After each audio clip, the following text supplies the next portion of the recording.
Hello বন্ধুরা, সবাইকে স্বাগত জানাই স্টাডি সাকসেস কোচিং সেন্টারে। বন্ধুরা, তোমরা জানো এমটিএসের আমরা প্রিভিয়াস ইয়ারের কোশ্চেনগুলো আলোচনা করছিলাম। আজকে তোমাদের যেটা আলোচনা করব সেটা ভেরি ভেরি ইম্পর্ট্যান্ট একটি ক্লাস। সেটা হচ্ছে ভারতের ইতিহাস। ভারতের ইতিহাসের কিছু গুরুত্বপূর্ণ কোশ্চেন নিয়ে আলোচনা করব, যেগুলো তোমাদের এসএসসি এমটিএস পাশাপাশি আরআরবি এনটিপিসি, সামনে যাদের আরআরবি এনটিপিসির এক্সাম রয়েছে, তো তোমাদের জন্য কিন্তু এই ক্লাসটা খুবই গুরুত্বপূর্ণ। এখান থেকে কিন্তু কোশ্চেন কমন আসার চান্স কিন্তু রয়েছে। তার জন্য খুবই ইম্পর্ট্যান্ট একটা ক্লাস তোমাদেরকে আজকে দিচ্ছি। তো ক্লাসটা যদি ভালো লাগে তাহলে অবশ্যই কিন্তু ক্লাসের শেষে লাইক করে যাবে। যদি ভালো লাগে তো ক্লাসটা দেখো। আর যারা আমাদের টেলিগ্রামে যুক্ত হওনি, তো অবশ্যই বলবো টেলিগ্রামে যুক্ত হয়ে যাও। তার সঙ্গে আমাদের চ্যানেলটাকে সাবস্ক্রাইব করে বেল আইকনে ক্লিক করে দাও। তো এখন চলো দেখে নিই আজকে ক্লাসের ফার্স্ট কোশ্চেন কী রয়েছে। না, মৌর্য সাম্রাজ্যের সময় প্রদেশ 30 প্রদেশ 30 শব্দটি কোন কর্মকর্তাদের বোঝাতে ব্যবহৃত হতো? তো প্রদেশ 30 এই যে শব্দটা, এটা ব্যবহার করা হতো অপরাধ দমন বিষয়ক দায়িত্বপ্রাপ্ত কর্মকর্তা, অপরাধ দমন বিষয়ক দায়িত্বপ্রাপ্ত কর্মকর্তাদের। এখান থেকে তোমাদেরকে আরও জানতে হবে যে এই প্রদেশ বিভাগীয় কমিশনার নামে পরিচিত ছিল। প্রদেশ বিভাগীয় কমিশনার নামে পরিচিত ছিলেন। তারা ছিলেন আধুনিক জেলা ম্যাজিস্ট্রেট এবং জেলার দায়িত্বে ছিলেন। জেলা ম্যাজিস্ট্রেট এবং জেলার দায়িত্বে ছিলেন। এরপরে দেখো 2 নম্বর কোশ্চেন, 1918 সালে খেদা সত্যাগ্রহে মহাত্মা গান্ধীর সাথে কোন নেতা সহযোগিতা করেছিলেন? 1918 সালের খেদা সত্যাগ্রহে মহাত্মা গান্ধীর সাথে কোন নেতা সহযোগিতা করেছিলেন? সঠিক অ্যান্সার কী হবে? না, সঠিক অ্যান্সার হবে option number C, Sardar Vallabhbhai Patel. Sardar Vallabhbhai Patel সহযোগিতা করেছিলেন। খেদা সত্যাগ্রহ গুজরাট রাজ্যে অনুষ্ঠিত হয়েছিল। তারা খেদা সত্যাগ্রহ এটা কোথায় হয়েছিল? গুজরাট রাজ্যে। 1918 সালে ঘটে যাওয়া একটি বড় কৃষক বিদ্রোহ ছিল এটা। এই আন্দোলন নেতৃত্ব দিয়েছিলেন মহাত্মা গান্ধী এবং লক্ষ্য ছিল ফসল ফলানোতে ব্যর্থতা হওয়ার সময় ব্রিটিশদের দ্বারা আরোপিত উচ্চ করের কারণে ঘটা কৃষকদের অসুবিধা সমাধান করা। এটাই ছিল লক্ষ্য। তো তাহলে খেদা সত্যাগ্রহ যেটা গুজরাটে হয়েছিল 1918 সালে, যার নেতৃত্ব দিয়েছিলেন মহাত্মা গান্ধী এবং মহাত্মা গান্ধীর সাথে সহযোগিতা করেছিলেন কে? সর্দার বল্লভভাই প্যাটেল। এরপরে চলে যাও 3 নম্বর কোশ্চেন, ভোলানাথ সিংহ নিচের কোন বিদ্রোহের নেতা ছিলেন? ভোলানাথ সিংহ ইনি ছিলেন তামার বিদ্রোহের নেতা ছিলেন। ভোলানাথ সিংহ তামার বিদ্রোহের 1782 থেকে 1820 নেতা ছিলেন। এটি ছিল নাগপুরের ওরাঙ্গ উপজাতি দ্বারা শুরু হয়েছিল এবং এতে মুন্ডা এবং ওরাঙ্গ আদিবাসীরাও যোগ দিয়েছিলেন। তাহলে এই তামার বিদ্রোহ, যেটা ভোলানাথ সিং নেতা ছিলেন, ছোটনাগপুরের ওরাঙ্গ উপজাতি দ্বারা এটা শুরু হয়েছিল। ছোটনাগপুরের ওরাঙ্গ উপজাতি দ্বারা শুরু হয়েছিল।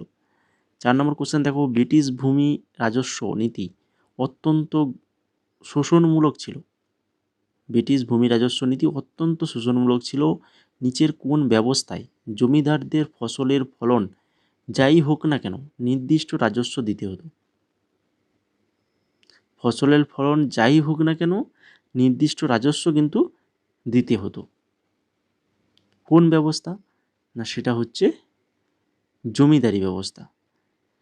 এই 1793 সালে লর্ড কর্নওয়ালিস চিরস্থায়ী বন্দোবস্ত আইনের মাধ্যমে জমিদারি ব্যবস্থাটা চালু করেছিল।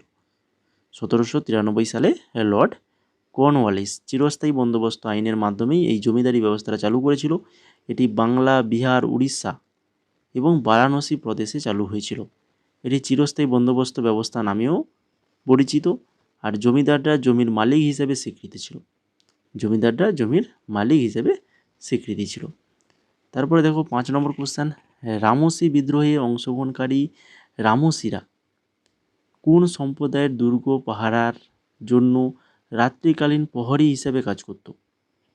রামসি বিদ্রোহে অংশগ্রহণকারী রামসিরা কোন সম্প্রদায়ের দুর্গ পাহারার জন্য রাত্রিকালীন প্রহরী হিসেবে কাজ করত?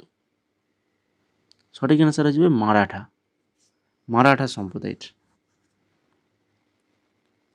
1831 সালের রামসি বিদ্রোহের নেতৃত্বে ছিলেন উমাজি রাজে নাইক। মনে রাখো 1831 সালে রামসি বিদ্রোহের নেতৃত্বে ছিলেন কে? উমাজি রাজে নাইক। কিছু গ্রাম থেকে রামসিদের কর আদায়ের ঐতিহ্যবাহী অধিকার বাতিল করায় কোম্পানির সিদ্ধান্তের ফলে এই বিদ্রোহ সংঘটিত হয়েছিল। রামসিরা হলেন মহারাষ্ট্র রাজ্যের সাতারা, পুনে প্রভৃতি জেলার মারাঠা সেনাবাহিনী এবং পুলিশের নিম্ন পদের কর্মরত মানুষ।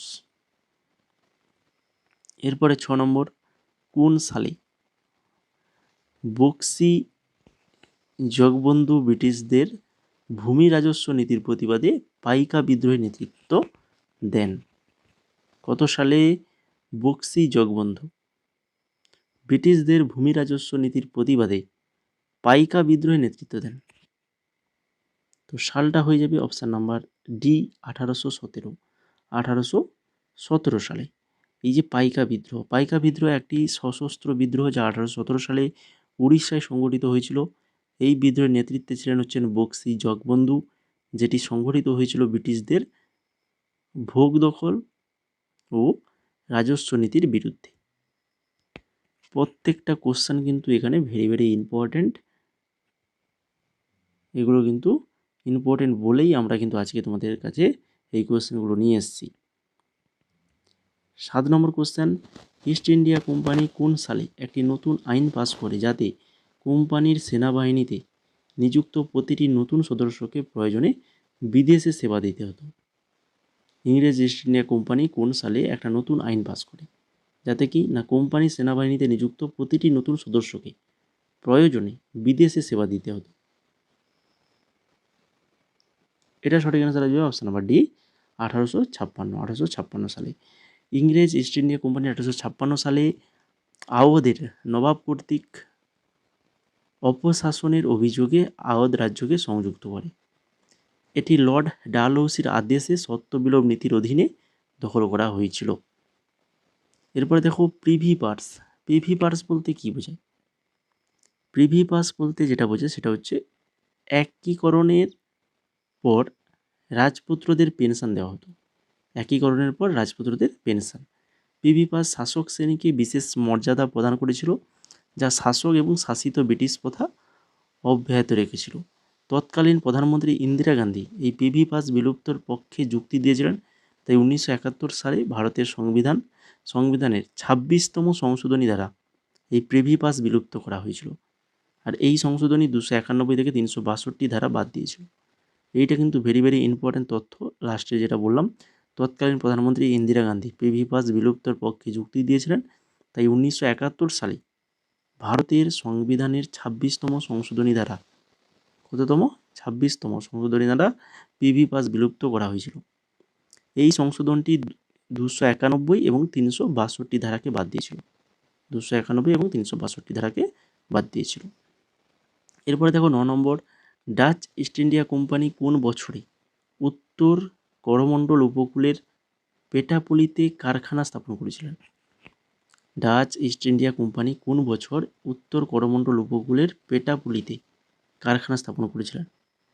তো এটা সঠিক অ্যান্সার হবে 1606 সালে করেছিল।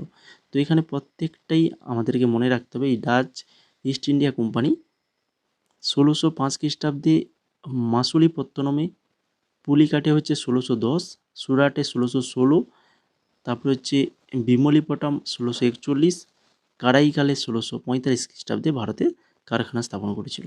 প্রত্যেকটা সাল নোট ডাউন করে রাখো। তারপরে দেখো 10 নম্বর, 1820-21 সালে বর্তমানে ঝাড়খণ্ডের পশ্চিম সিংভূম জেলায় কোন আদিবাসী গোষ্ঠী কর্তৃপক্ষের বিরুদ্ধে বিদ্রোহ করেছিলেন, যা পরে ব্রিটিশরা দমন করে? 1820-21 সালে বর্তমান ঝাড়খণ্ডের পশ্চিম সিংভূম জেলায় কোন আদিবাসী গোষ্ঠী কর্তৃপক্ষের বিরুদ্ধে বিদ্রোহ করেছিল, যা পরে ব্রিটিশরা দমন করে? তো এটা সঠিক অ্যান্সার যেটা হবে সেটা হচ্ছে হো গোষ্ঠী। কোন গোষ্ঠী? অপশন নাম্বার ডি, হো গোষ্ঠী হয়ে যাবে এখানে সঠিক আনসার। তো এখনও যারা ক্লাসটাকে লাইক করবে তো অবশ্যই বলবো, যদি ভালো লেগে থাকে তো এবার তো লাইক করে দাও। ক্লাসের শেষ পর্যন্ত কি যেতে হবে মনে হচ্ছে? বলো, নিশ্চয়ই ভালো লেগেছে, তো লাইকটা করে দাও। তোমাদের অ্যাটেন্ডেন্সটা লাইকের মাধ্যমে জানাও। আর ক্লাসটা কেমন লাগলো বা পরবর্তীতে তোমরা এইরকম টপিকও যদি ক্লাস চাও তো সেটা অবশ্যই কমেন্ট করে বলো। আর চ্যানেলটাকে যারা এখনও সাবস্ক্রাইব করোনি, তো এই ধরনের গুরুত্বপূর্ণ ক্লাস পেতে আমাদের চ্যানেলটাকে সাবস্ক্রাইব করে রাখো, তার সঙ্গে টেলিগ্রামে যুক্ত থাকো। টেলিগ্রামে আমাদের ক্লাসের নোটিফিকেশান পেয়ে যাবে, তার সঙ্গে এক্সাম রিলেটেড সমস্ত কিছু আপডেট পেয়ে যাবে। আর যারা এমটিএসের ফর্ম ফিল আপ করেছো, তোমাদের কিন্তু কোনো রকম যদি মনে হয় যে কোথাও ভুল, ফর্ম ফিল আপের সময় ভুল করেছো, সেটাকে কারেকশান করার দরকার, তো সেটা কিন্তু কারেকশান করতে পারবে। সেটা ডেট জারি হয়ে গেছে, সেটা আমি টেলিগ্রামে বলে দিয়েছি কবে থেকে কবে তোমরা সেই কারেকশানটা করতে পারবে। তো টেলিগ্রামে চলে যাও, গিয়ে দেখে নিবে, যদি কারেকশান হয় তাহলে অবশ্যই কারেকশান করে নাও। আর যারা এমটিএসের জন্য প্রিপারেশান নিচ্ছ, তোমাদের জন্য তো আমরা এই 4খানা পিডিএফ বানিয়েছি, যেখানে প্রিভিয়াস ইয়ার কোশ্চেন রয়েছে 6200 plus GK question with extra details দিয়ে প্রিভিয়াস ইয়ারের কোশ্চেন রয়েছে 6200। আর স্ট্র্যাটেজিকে রয়েছে 14খানা টপিকের উপর, কারেন্ট অ্যাফেয়ার্স রয়েছে 2024-এর ফুল, এবং ইংলিশ রয়েছে 2000 এমসিকিউ। এই 4টা পিডিএফের মূল্য রয়েছে 199 টাকা। এই 199 টাকা দিয়ে এই 4টা পিডিএফ তোমরা যদি পারচেজ করো, তো তোমাদেরকে আমাদের প্রাইভেট টেলিগ্রাম গ্রুপে অ্যাড করে দেওয়া হবে।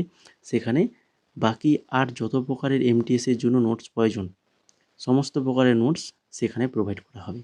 ইতিমধ্যে অনেক নোটস দেওয়া হয়েছে, পরবর্তীতে আরও দেওয়া হবে। বা আজকের যে ক্লাসটা তোমরা দেখছো, এই ক্লাসের পিডিএফ কিন্তু ওই প্রাইভেট টেলিগ্রাম গ্রুপে দেওয়া হবে। তো তোমরা যদি ওই প্রাইভেট টেলিগ্রাম গ্রুপে অ্যাড হতে চাও, তাহলে তোমাদেরকে এই 6294528484 হোয়াটসঅ্যাপ নাম্বারে হাই লিখে মেসেজ করতে হবে। এর পরবর্তী তোমাদেরকে কীভাবে পেমেন্ট করবে তার প্রসেস বলে দেবো, ঠিক আছে? তারপরে তোমাদের টেলিগ্রামে জয়েন করে দেওয়া হবে। এবার দেখো 11 নম্বর কোশ্চেন কী রয়েছে, নিচের কোন বিদ্রোহের মূল কারণ ছিল যে ব্রিটিশরা আদিবাসীদের তাড়িয়ে তাড়ি গাছের উপর প্রথাগত অধিকার থেকে বঞ্চিত করেছিল? কোন বিদ্রোহের মূল কারণ ছিল যে ব্রিটিশরা আদিবাসীদের তাড়ি গাছের উপর প্রথাগত অধিকার থেকে বঞ্চিত করেছিল? তো এটা সঠিক অ্যান্সার হবে অপশান নাম্বার 3 বলছি ডি, অপশান নাম্বার ডি, কোয়া বিদ্রোহ। কোয়া বিদ্রোহ দেখো, তামাডোরা 1880 সালে মালকানগিরিতে কোয়া আন্দোলনের নেতৃত্ব দেন। তামাডোরা 1880 সালে মালকানগিরিতে কোয়া আন্দোলনের নেতৃত্ব দেন। কোয়া আন্দোলন ছিল ব্রিটিশ ঔপনিবেশিক শাসন এবং অত্যাচারী জমিদারি ব্যবস্থার বিরুদ্ধে একটি উপজাতি বিদ্রোহ। এরপরে দেখো 12 নম্বর কোশ্চেন, 1857 সালের বিপ্লবের সময় কোন মূল কেন্দ্রে সেপ্টেম্বর মাসে ব্রিটিশরা বিদ্রোহীদের থেকে পুনরায় দখল নেয়? 1857 সালের বিপ্লবের সময় কোন মূল কেন্দ্রে সেপ্টেম্বর মাসে ব্রিটিশরা বিদ্রোহীদের থেকে পুনরায় দখল নেয়? সেই কেন্দ্রটি হচ্ছে কি না, সেটা হচ্ছে দিল্লি। দিল্লি হয়ে যাবে সঠিক অ্যান্সার। 1857 সালের বিদ্রোহ ছিল ইস্ট ইন্ডিয়া কোম্পানির বিরুদ্ধে প্রথম বিদ্রোহ। 1857 সালের 10ই মে ভারতের প্রথম স্বাধীনতা যুদ্ধ শুরু হয়। বিদ্রোহ শুরু হয় মিরাটে। 1857 সালের ভারতীয় বিদ্রোহ কার্যকরভাবে গোয়ালিয়র শহরে শেষ হয়েছিল। শুরু হয়েছিল মিরাটে, শেষ হয়েছিল গোয়ালিয়রে। 1857 সালের বিদ্রোহের নেতার হলেন কারা কারা? দ্বিতীয় বাহাদুর শাহ জাফর, মঙ্গল পাণ্ডে, রানী লক্ষ্মীবাই, বেগম হজরত মহল, নানা সাহেব, লিয়াকত আলী, তাঁতিয়া টোপে, কুনওয়ার সিং, আর হচ্ছে ভক্ত খান প্রমুখ। তো এই যে কজন ছিল 1857 সালের বিদ্রোহের নেতা, এই নেতাগুলোর নাম কিন্তু ভালো করে মনে রাখুন, এখান থেকে কিন্তু কোশ্চেন আসে। এবার দেখো 13 নম্বর, 29শে ফেব্রুয়ারি 2025-এ মোরারজি দেসাইয়ের 129তম জন্মবার্ষিকীতে তাঁর শাসন সংস্কারের অবদান স্মরণ করা হয়। 1966 সালে ভারতের প্রশাসনিক সংস্কার গঠনের উদ্দেশ্যে কোন কমিশনের নেতৃত্ব দেন? বলো। 29শে ফেব্রুয়ারি 2025 মোরারজি দেসাইয়ের 129তম জন্মবার্ষিকী। তো তিনি 1966 সালে ভারতের প্রশাসনিক সংস্কার গঠনের উদ্দেশ্যে কোন কমিশনের নেতৃত্ব দিয়েছিলেন? এই মোরারজি দেসাই। সঠিক অ্যান্সার হবে অপশান নাম্বার এ, প্রথম প্রশাসনিক সংস্কার কমিশন। প্রথম প্রশাসনিক সংস্কার কমিশন। এরপরে দেখো 1966 সালে 5ই জানুয়ারি ভারত সরকার প্রথম প্রশাসনিক সংস্কার কমিশন এআরসি গঠন করে। ভারতে প্রশাসন ব্যবস্থা পর্যালোচনা করার জন্য মোরারজি দেশাইয়ের সভাপতিত্বে কমিশন গঠন করা হয়েছিল। পরে যখন মোরারজি দেশাই উপপ্রধানমন্ত্রী হন, কে হনুমান্থাইয়া কমিশনের চেয়ারম্যান হন। মোরারজি দেশাই যখন উপমন্ত্রী হয়ে যায় তখন কে হনুমান্থাইয়াকে কমিশনের চেয়ারম্যান করা হয়। এরপরে দেখো 14 নম্বর, নিচের মধ্যে কি ভারতীয় জাতীয় কংগ্রেসের নরমপন্থী নেতাদের মধ্যে ছিলেন না? নরমপন্থী নেতাদের মধ্যে ছিলেন না, অর্থাৎ তিনি তাহলে চরমপন্থীর মধ্যে ছিলেন। তো তিনি হচ্ছেন অরবিন্দ ঘোষ। অরবিন্দ ঘোষ রইবে এখানে সঠিক অ্যান্সার। তো 1907 সালে সুরাট বিভাজনে ভারতীয় জাতীয় কংগ্রেসের নরমপন্থী চরমপন্থীর মধ্যে বিভক্ত হয়েছে 1907 সালে সুরাট বিভাজনে। চরমপন্থীদের লক্ষ্যে ছিল স্বাধীনতা। চরমপন্থী যারা ছিল তাদের কি লক্ষ্য ছিল না স্বাধীনতা এবং ব্রিটিশ নিয়ন্ত্রণ থেকে সম্পূর্ণ স্বাধীনতা। আর বিপরীতে যারা নরমপন্থীতে ছিল, তো নরমপন্থীরা প্রশাসন এবং সামরিক বাহিনীর সর্বোচ্চ পদে ভারতীয়দের অনুপাত বৃদ্ধির দাবি করেছিল। জনপ্রিয় কিছু চরমপন্থী নেতাদের নাম মনে রাখো: বিপিনচন্দ্র পাল, লালা লাজপত রায়, বাল গঙ্গাধর তিলক বা যাকে আমরা লাল বাল বাল বলে চিনি। এছাড়া অরবিন্দ ঘোষ, রাজনারায়ণ বসু, এ কে দত্ত এবং ভিওসি পিল্লাই, এরা প্রত্যেকে চরমপন্থীর নেতা ছিলেন। এরপরে দেখো 15 নম্বর কোশ্চেন, 1915 সালে তো নরমপন্থী নেতাদের একটি নামটা আমি এখানে বলে দিই, যে গোপাল কৃষ্ণ গোখলে, দাদাভাই নৌরোজি এবং ফিরোজ শাহ মেহতা, এরা কিন্তু নরমপন্থীতে ছিলেন। এবার দেখো 15 নম্বর কোশ্চেন, 1915 সালে ভারতে সমবায় আন্দোলন পর্যালোচনার জন্য গঠিত কমিটির নেতৃত্বে কে দিয়েছিল? 1915 সালে ভারতের সমবায় আন্দোলনের পর্যালোচনার জন্য গঠিত কমিটির নেতৃত্ব কে দিয়েছিল? সঠিক answer option number D, sir Edward McLachlan দিয়েছিলেন। ভারতীয় স্বাধীনতা সংগ্রামের কোন বিশিষ্ট নেতা বার্মার মান্দালার জেলে বন্দী ছিলেন? বার্মার মান্দালার জেলে বন্দী ছিলেন, তিনি হচ্ছেন বাল গঙ্গাধর তিলক। 1908 সালে বাল গঙ্গাধর তিলককে গ্রেপ্তার করে 6 বছরের জন্য বার্মায় নির্বাসিত করা হয়েছিল। মৌর্য যুগের শিলালিপির জন্য কোন লিপির বিকাশ ঘটে? মৌর্য যুগের শিলালিপিগুলির জন্য কোন লিপির বিকাশ ঘটেছিল? তো সেটা হচ্ছে ব্রাহ্মী লিপির বিকাশটা ঘটেছিল। 1892 সালের ইন্ডিয়ান কাউন্সিল অ্যাক্টে ভারতীয় দাবির প্রতিক্রিয়ায় ব্রিটিশ সরকার কয়েকটি সংস্কার আনে। তো নিচের কোনটি ছিল এই আইনের একটি গুরুত্বপূর্ণ বিধান? তো সেটা হচ্ছে ইম্পেরিয়াল লেজিসলেটিভ কাউন্সিলে ভারতীয় প্রতিনিধিত্ব ব্যবস্থা। ইম্পেরিয়াল লেজিসলেটিভ কাউন্সিলে ভারতীয় প্রতিনিধিত্বের ব্যবস্থা। এই 1919 সালে দিল্লিতে ইম্পেরিয়াল লেজিসলেটিভ কাউন্সিল কর্তৃক রাওলাট অ্যাক্ট পাস হয়। এই পয়েন্টটা ভালো করে মনে রাখো, 1919 সালে দিল্লিতে ইম্পেরিয়াল লেজিসলেটিভ কাউন্সিল অ্যাক্ট কর্তৃক রাওলাট অ্যাক্ট পাস হয়। এই আইনটি স্যার সিডনি রাওলাটের নেতৃত্বে রাষ্ট্রদ্রোহ কমিটির সুপারিশে পাস করা হয়েছিল। ভারতীয় সদস্যদের যৌথ বিরোধিতা সত্ত্বেও আইনটি ইম্পেরিয়াল লেজিসলেটিভ কাউন্সিলের দ্রুত পাস করা হয়। ইন্ডিয়ান কাউন্সিল অ্যাক্ট 1892 পরোক্ষ নির্বাচনের মাধ্যমে লেজিসলেটিভ কাউন্সিলের অতিরিক্ত সদস্য আনার বিধান এনেছিল। ইন্ডিয়ান কাউন্সিল অ্যাক্ট 1892 পরোক্ষ নির্বাচনের মাধ্যমে এই লেজিসলেটিভ কাউন্সিলে অতিরিক্ত সদস্য আনার বিধান এনেছিল। 19 নম্বর দেখো, হর্ষবর্ধন প্রাচীন ভারতের কোন অঞ্চলের রাজা ছিলেন? হর্ষবর্ধন প্রাচীন ভারতের কোন অঞ্চলের রাজা ছিলেন? সঠিক অ্যান্সার থানেশ্বরের রাজা ছিলেন।